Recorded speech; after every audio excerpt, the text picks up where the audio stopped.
Buena compañero, a continuación les voy a hablar acerca de la crítica al logicismo. Mi grupo está conformado por Emil, Luis Martínez, Carlos Aponte y Carlos Tobio. Para comenzar me gustaría decirles que el logicismo fue una filosofía de las matemáticas la cual buscaba fundamentar todo en la lógica y descartaba todo lo que no era científicamente comprobable. Pero con el tiempo surgieron posturas contrarias a esto y de las cuales le vamos a hablar en dicho video. Falla en el logicismo. El enfoque de Russell en el desarrollo del concepto de números basándose en la teoría de conjuntos y la lógica pura fue un logro de gran importancia, ya que su trabajo va más allá de simplemente estudiar conjuntos, relaciones y formas persistentes.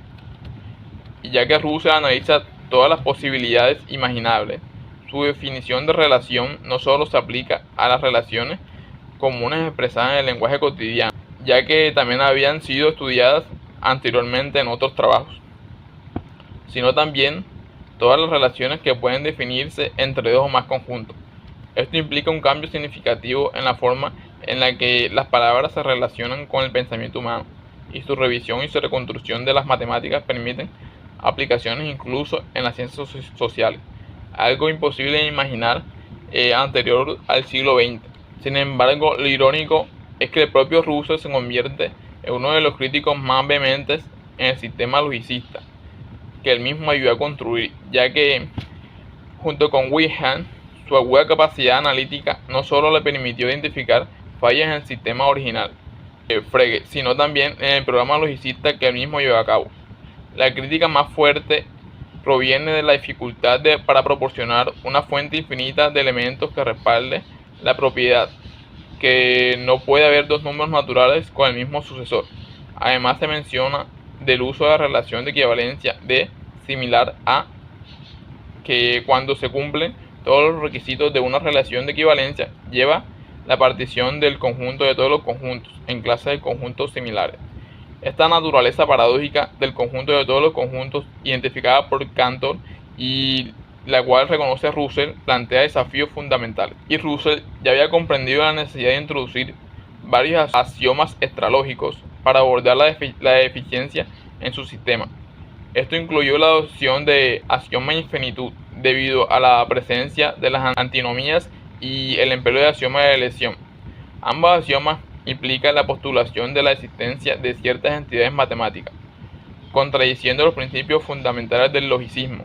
Russell también tuvo que introducir los principios extralógicos para evitar la formación indiscriminada de los conjuntos, que podía dar lugar a la creación de paradojas. Para lograr esto, propuso varias alternativas como la teoría sin clase, la cual se refiere a los conceptos, pero no a las clases o conjuntos, la teoría del zigzag o la teoría de los tipos lógicos, que posteriormente se ramificó en la teoría ramificada de los tipos lógicos y requirió un principio adicional llamado axioma de reducción, axioma de infinitud. Russell se esfuerza por abordar las debilidades del programa logicista al intentar encontrar soluciones o evitarlas de manera efectiva. Uno de los desafíos fundamentales que enfrenta el logicismo es la necesidad de establecer la existencia de una clase infinita de individuos, lo cual Russell reconoce como un problema debido a la imposibilidad de demostrar esta existencia mediante la lógica. En su análisis, Russell explica el proceso que lo llevó a aceptar la necesidad de introducir un axioma para abordar este problema, mientras se enfrenta a las paradojas en la teoría de conjuntos y buscaba superarlas, especialmente a través de la teoría de los tipos lógicos. Recordemos que en el proceso de construcción de la aritmética a partir de la lógica, Russell utiliza conceptos lógicos previos para derivar los axiomas de Peano. Uno de estos axiomas establece que no puede haber dos números con el mismo sucesor, lo que implica la necesidad de contar con una fuente inagotable de nuevos elementos para asegurar que cada sucesor sea único y no se repita. Russell introduce nuevos en la forma del sucesor de un n, denotado como el número de la clase A unión X, donde X es el nuevo que no pertenece a A. Es crucial tener en cuenta que esta necesidad de nuevos elementos infinitos surge para evitar la repetición de sucesores y garantizar la unicidad de cada número. Sin embargo, el mundo físico no puede servir como una fuente infinita de elementos, ya que diversas teorías modernas surgieron un universo infinito y no hay experiencia directa con infinito. Además, cualquier intento de recurrir al mundo físico para obtener elementos infinitos contradeciría la filosofía logicista. No es posible construir una fuente infinita de nuevos elementos utilizando únicamente la lógica pura. Es importante destacar que el problema se encuentra en la noción de infinito mismo. Si suponemos que tenemos un conjunto finito de elementos a nuestra disposición, digamos 5, y queremos crear un número específico de elementos, por ejemplo 100.000, podemos hacer el siguiente proceso. Si consideramos que el conjunto A igual a A1, A2, A3, A4, A5, que representa los 5 individuos dados, si P de A denota el conjunto de partes de A, sabemos que P de A tiene 2 elevado a la 5 igual a 32 elementos. Es crucial tener en cuenta que los elementos P de A no son individuos, sino conjuntos cuyos elementos son individuos. Ahora pensemos en P de A, cuyos elementos son conjuntos de conjuntos. P de A tiene 2 a la 32 elementos. Esta cantidad supera los 100.000. De esta manera se puede hacer construcciones de esta manera que contengan una cantidad finita predeterminada de elementos utilizando dicho enfoque. Pero la problemática surge cuando se intenta abordar la totalidad del número como una clase. Se requiere considerar el conjunto completo de los números cardinales inductivos para establecer la existencia de Aleph 0 y toda la serie para demostrar la existencia de progresiones.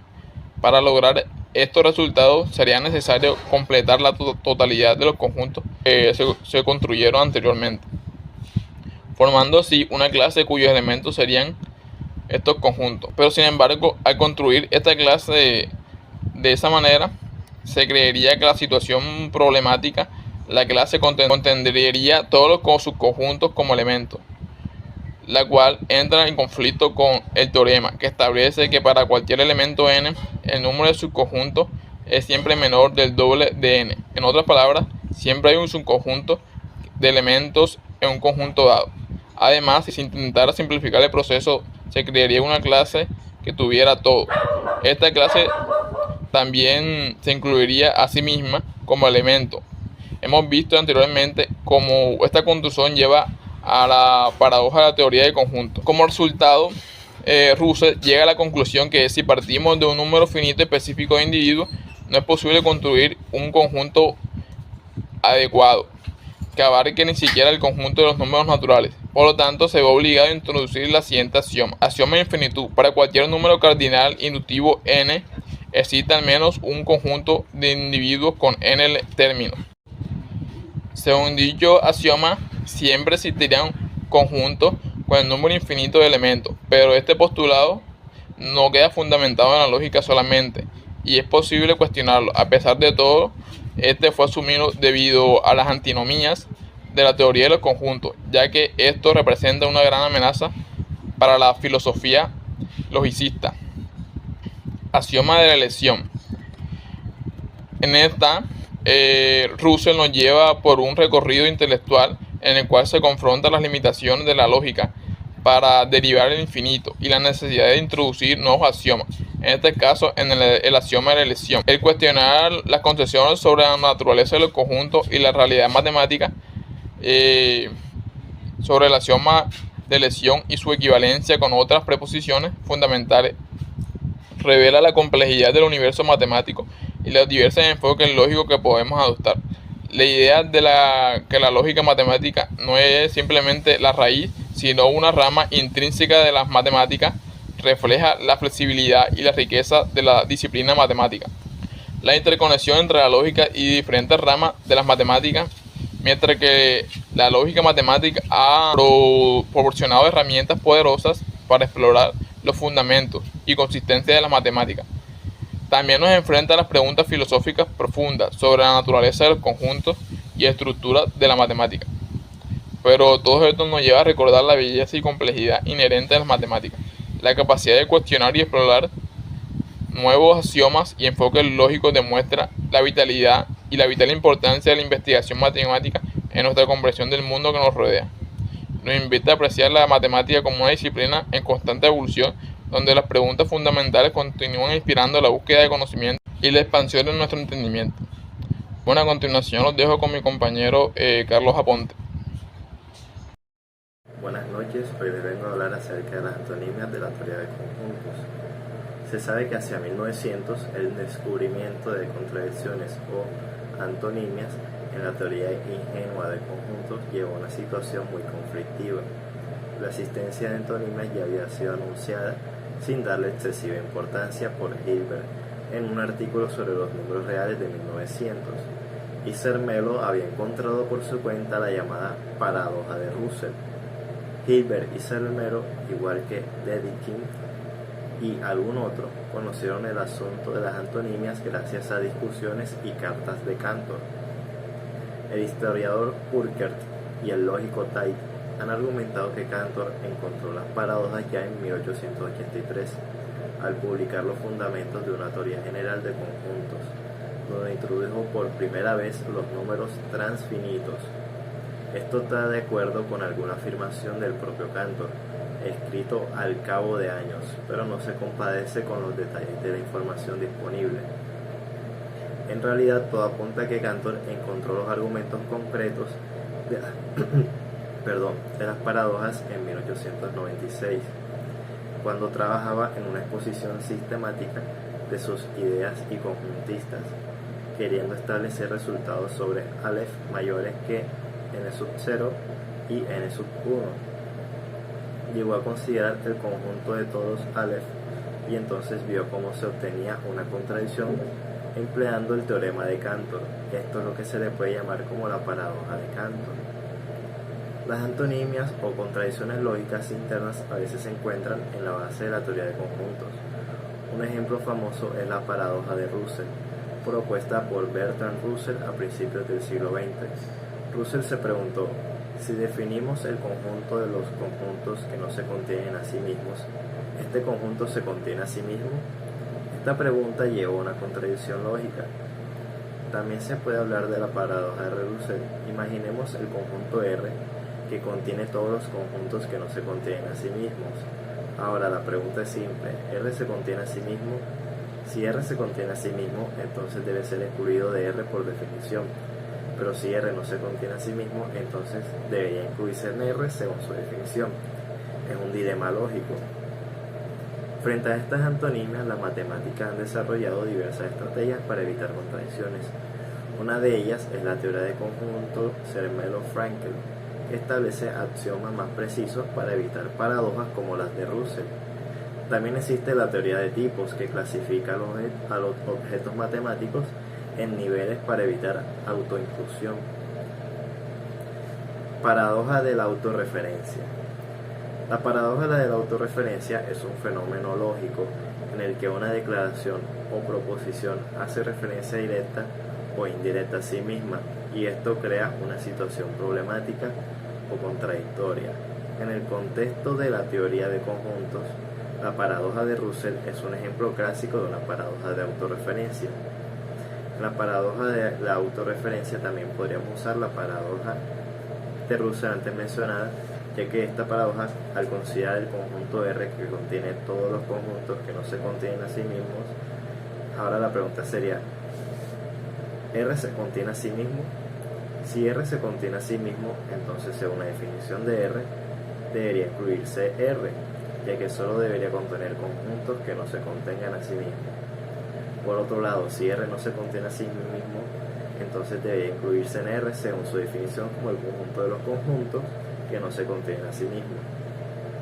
Esta aparente paradoja muestra la complejidad y las sutilezas asociadas con la autorreferencia en la lógica y la teoría de conjuntos.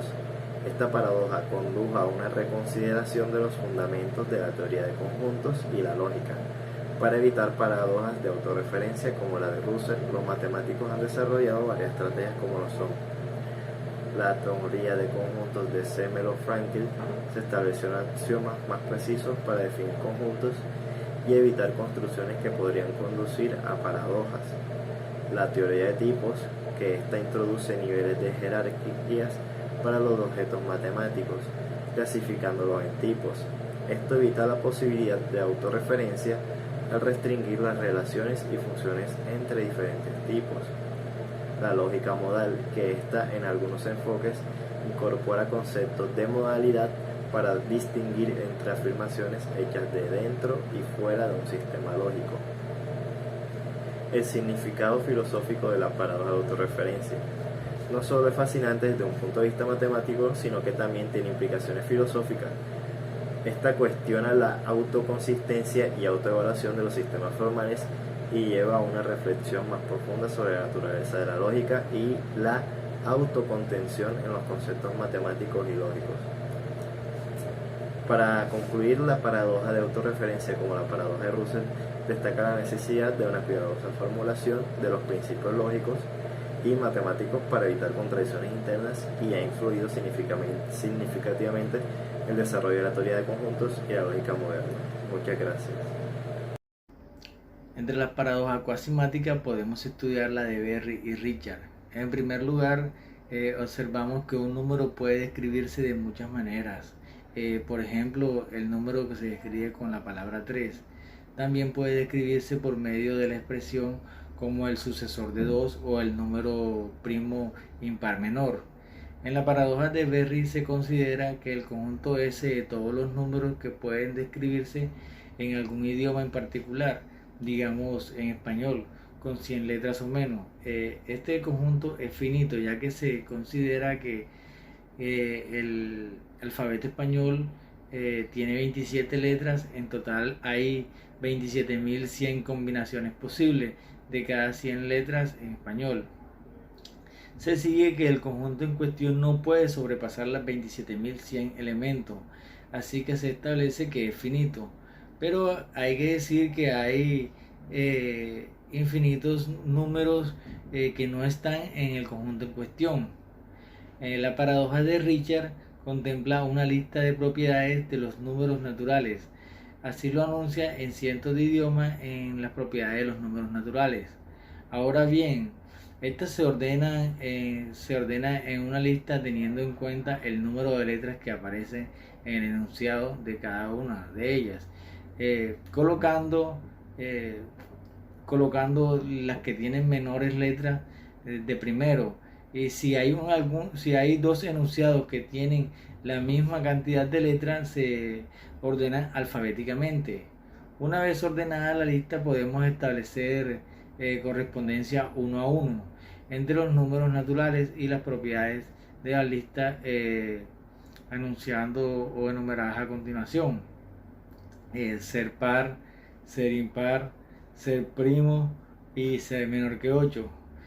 Observa Richard que aplicando el principio del tercero excluido precisamente da uno o dos casos. El primero es que posee el número que posee la propiedad a la cual corresponde, o que no posee la propiedad a la cual corresponde. Ahora bien, una vez puesto esto en el escenario, Richard define una nueva propiedad de los números naturales, la de ser richardiano. Un número es richardiano si no posee la propiedad a la cual corresponde en la lista, a lo cual razona Richard que esta es una propiedad de los números naturales y por lo tanto debe encontrarse en algún momento en la lista, digamos en un puesto enésimo. Tanto la paradoja de Berry como la de Richard tienen un aire semejante a la paradoja de la teoría de conjunto. Siguiendo el análisis de Poincaré, Rousseau identifica esto como autorreferencia al círculo vicioso.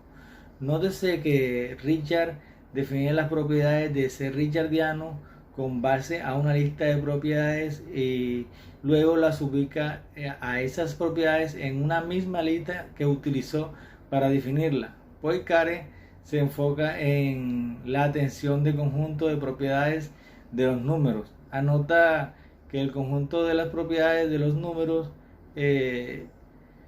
toma con conjunto de propiedades que tienen sin introducir la noción del mismo conjunto, sino que tiene un círculo vicioso. Esto permite observar que las paradojas contienen la misma clase de circularidad que contienen las paradojas de la teoría de conjuntos. Poincaré usa el principio del círculo vicioso para restringir el rango de los candidatos que pueden pertenecer a un conjunto, a saber, aquellas cosas que pueden darse indefinidamente, y un conjunto de Poincaré luego de esto ataca a las definiciones de los números de los logicistas, que se define como un número finito, como un número que pertenece a cada uno de los conjuntos inductivos. Es decir, cada conjunto que contiene a 0 o a n más 1 tiene que, siempre que contiene a n, Poincaré comenta que para evitar el círculo vicioso, los conjuntos inductivos a que hace referencia en la definición no pueden incluir lo que hace referencia al conjunto del número finito. Ahora, antes de hablar sobre las medidas que tomó Rousseau para evitar la antinomia, vale la pena considerar otras series de paradojas que hicieron su aparición en la primera década del siglo XX, como lo es la paradoja semántica. En 1908, Green y Nelson definieron los adjetivos autológico y heterológico de la siguiente manera. Un adjetivo puede escribirse a sí mismo, por ejemplo, el adjetivo corto es corto y polisilábico es polisilábico. Tales serán llamados autológicos. Por otra parte, también pueden suceder que un adjetivo no se escriba a sí mismo. Por ejemplo, largo no es largo y monosilábico no es monosilábico. Estos adjetivos serán llamados heterológicos. Nótese nuevamente el planteamiento del principio del tercero excluido. Autológico y heterológico son adjetivos ambos. Definición impredicativa. Este tercer tipo de paradoja también trae consigo problemas para la matemática. La definición heterológico es llamada por Poincaré definición impredicativa. Si algo se define en términos de la totalidad de una clase a la cual pertenece, se dice que la definición es impredicativa. En las matemáticas abundan definiciones impredicativas. Las definiciones mínimas de una cuota superior de un conjunto acotado a los números reales, la definición del máximo valor de una función en un intervalo, la definición que hizo Rousseau de los números inductivos, son todas definiciones impredicativas.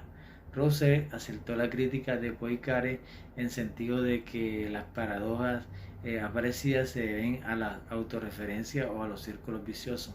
Pero como hemos podido observar, la autorreferencia se encuentra en las nociones fundamentales de la lógica y matemática. Para las diferentes escuelas filosóficas de la matemática eran impredecibles hacerle frente a las antinomias y ponerle remedio. Tanto Rousseau por logicismo como Poincaré, un autodenominado intuicionista, creyeron que la respuesta estaba en suprimir las definiciones impredicativas de las matemáticas. Rousseau propuso la teoría de los tipos lógicos como solución a esta dificultad, y Poincaré sugirió que el problema radica en la referencia de las totalidades ilegítimas. Por su parte, el formalismo de Zermelo intentó en primera instancia una axiomatización de la teoría de conjuntos, suprimir la construcción de los conjuntos que puedan conllevar a paradojas. Pero al darse cuenta de que la dificultad se extiende a toda la lógica y la matemática, Hilbert propuso precisamente un programa más radical, la metamatemática, otro día de demostración, donde hizo requerimientos finicistas más restrictivos que los propuestos por los intuicionistas. Es claro que el formalismo requiere garantizar un sistema matemático libre de antinomias, dado que su criterio de existencia es la ausencia de la contradicción, y las antinomias ponen en entredicho el acuerdo de su contexto y la misma existencia de las matemáticas. Frente a las antinomias, la tarea principal del formalismo es demostrar por medio de la metamatemática que la consistencia absoluta del sistema de los números naturales ya es posible superditar supeditar la consistencia de los demás sistemas numéricos. Por medio de la construcción de modelos consecuentes, demostraciones y consistencia relativa. La labor será entonces la de producir una demostración de la consistencia, que tenga consistencia con el sistema de los números naturales, que no haga referencia a ningún otro sistema y que sea totalmente autocontenida. Gracias. Preguntas acerca de la exposición. ¿Cuál fue la crítica principal de Russell al sistema logicista que él mismo contribuyó a desarrollar? ¿Cómo se relaciona la paradoja de Cantor con la autorreferencia, especialmente en términos de conjuntos que contienen a sí mismos? En la paradoja de Richard, ¿cómo se define la propiedad de ser richardiano?